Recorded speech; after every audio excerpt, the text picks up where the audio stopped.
Hello. We are back Back. with some more travel tips, but specifically for when you're traveling solo. Solo travel tips. So, some of these are the same as the other travel tips. We had Peruvian travel tips, which is hard to say. I'll link that video down below. But this is more general, and especially for those of you who like to travel solo, which I recommend doing. Yeah, you should do it at least once. I think, personally, before we get into it, I think that everyone should travel at least once, and if you can afford it, try to do it maybe once a year or once every couple of years, because you learn a lot about yourself, you Yeah. meet new people, Yeah. and Find out about the world. 10 out of 10 recommend. 10 out of 10. Or 2 out of 2? 2 for 2. Okay, so we have a couple 13-ish tips. Heck yeah. So we'll start with the very first thing. We always have sent friends and or family members a copy of our itinerary. And, not day-by-day itinerary, just like a general itinerary of where you're going to be. Right. If you have Airbnbs booked or something like that, Yeah. include that. Yep. It's a good idea just in case you get really far off your itinerary or something happens. Someone at least knows generally where you were, when, and... Yeah. Also, we tend to leave copies of our documents, like passports, with friends and family, just in case. Yep. Just in case. Yep. Number 2, speaking of passports, and I hear this one, and I'm always very confused by it. You do not need to carry your passport on your person at all times. In fact, It's that not might a be good a bad idea. But definitely make a copy of it and carry that around. Yep. Because most places that need your passport, they need your passport number. They're recording your passport number. Yep. You can do that with a copy. Yep. Most places will take a copy. That's fine. Yeah. Under But- very few circumstances do I see places that actually need my physical passport. And if you're carrying your passport around all the time and something happens, Right. your bag gets stolen, Right. you get mugged, You misplace it. Something innocent. you're in serious trouble. It's super... It could be a trip breaker. So, just carry a copy Yeah. in your purse or your wallet. Yeah. We said this in the other travel tips video, Yeah. but change as little money as you can in your home country Yeah. or the airport, because the rates aren't going to be as good. Right. It's always better. You're going to get a better exchange rate if you do it once you land in country and then are out of the airport. And I don't know if this is the same in like places like Europe or Asia, but in Latin America, the exchange rates are particularly bad Yeah. in the United States, and they're particularly bad in airports. Just anecdotally, the most recent Right. thing to deal with this, we went to Uruguay. I'll link the vlog down below. And we couldn't get any Uruguayan pesos here, so we had to change some money in the airport. And man, did we get ripped. Yeah, it was a really... So we got just enough basically to get us into town. Yeah. Like, what was it? It wasn't even $20, I think. It was like $10 or something. Yeah, Anyway, not good. don't rely on good exchange rates in Latin America in airports. Other places it might be different, but that's the case here. Yep. So this one I included because the first time I traveled by myself, I was a bit anxious. And so if you're an anxious person or a little nervous about traveling by yourself, a good thing to do can be to set like little mini goals for yourself. It might sound kind of silly, but when I traveled by myself to Costa Rica, I would set myself mini goals of just things that would get me out of my homestay, out talking to people on the street, and it made me a lot more comfortable, and it made me more confident. So if you are anxious and you find yourself nervous, set little goals. Maybe make a goal to go to the bakery and get some bread. Or the supermarket. or If it's the rainy season, go buy an umbrella. Just little things. It's going to get you out, and you'll feel more comfortable after that. Yep. Along the lines of communication, Google now offers offline languages. So Yep. wherever you're traveling to, get the local language on your Google Translate. This might be especially helpful if you don't have any basis in the language whatsoever. If you've got some base in the language, then you don't necessarily have to worry about it.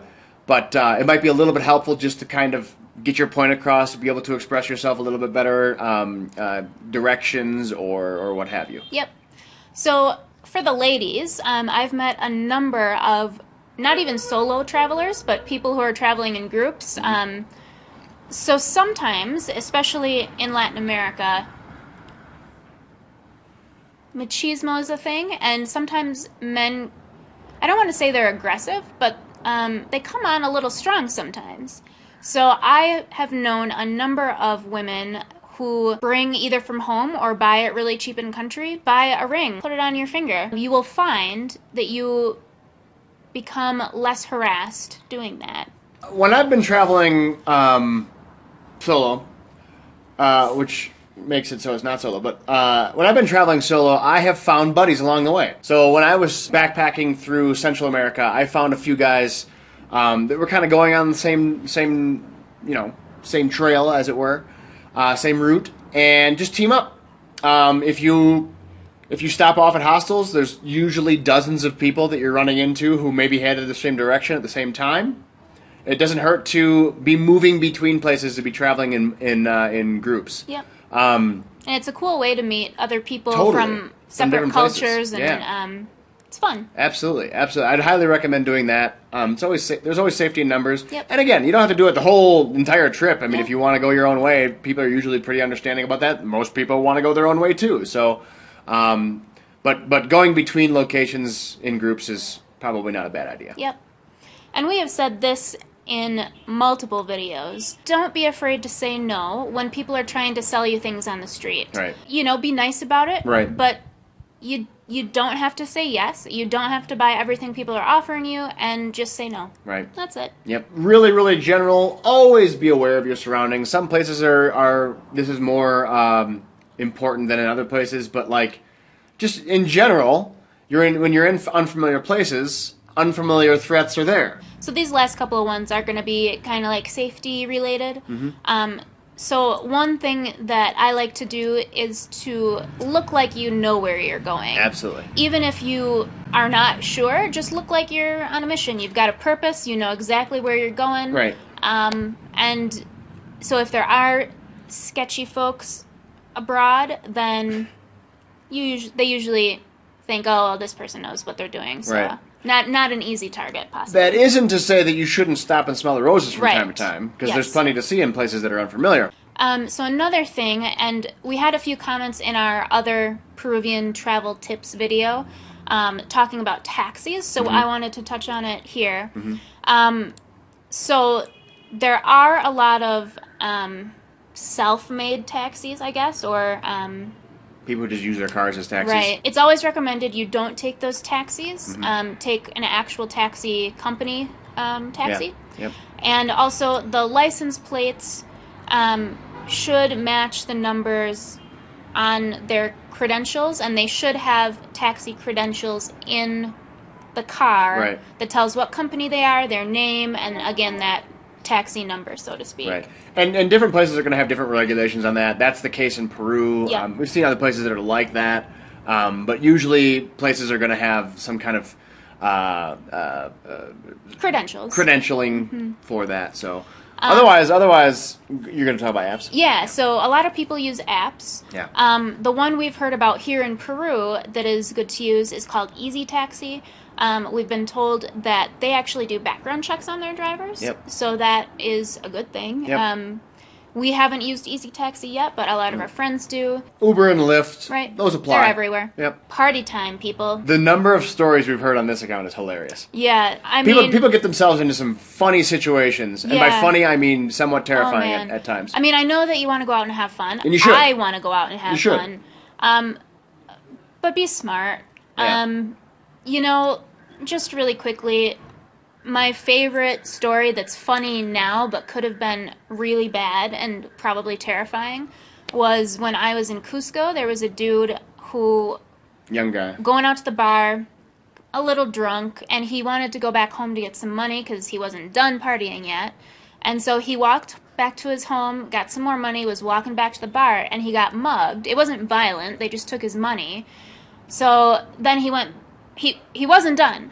He still wanted to go back to party. So he went back to his house and then was walking back again to the bar, and the same people took his money again because they were just following him. Like, if you're done, people. Right. So be smart. Be smart. It's tough to say be smart when you're inebriated. It's true. But, there are some precautions you could take. Right. I mean, if you're in a group... I know we sound like fucking old people we are, old Yeah, people. but just a solo travel tips are probably not in a group. Yeah. I don't know. This is a tough one. Yeah. I would just recommend, especially if you're younger. It's hard. This is a really tough one. Just don't get smashed. You go out and have fun. And but maybe just try don't go over the top, because those are the times when people get taken advantage of the most. Right. We'll just leave that there because that's a really tough one. But just try to keep your wits about you. Yeah. Also, if you're renting a place or renting Airbnb, don't let people into your house or apartment or flat. How much ever attractive it is to let somebody in your house, if you don't know them, right, you're asking for some trouble. There's some people who are specifically looking for you travelers who are, Yep, it's a thing, and we have known people that this stuff has happened to. So just try to, again, keep your wits about you. And that's not to be, that's not to say to be distrusting of people, because often the people you meet when you're traveling are some of the best parts. It's true. But I don't know. But you're still on your own, and you got to take care of yourself. Right, you're still vulnerable. That's it. Yep. And on that dire note, we'll leave our solo. Go traveling by yourself. Do it. You should. You do it. You should. I am hoping to do it again soon. Yep. I like you and all, but so that's it. That's it. If you have any solo travel tips or things that you do when you're traveling alone, let us know, and let everyone else know in the comments. Let us know if you think we're crazy. We might be. Might be. So okay. We'll see you later.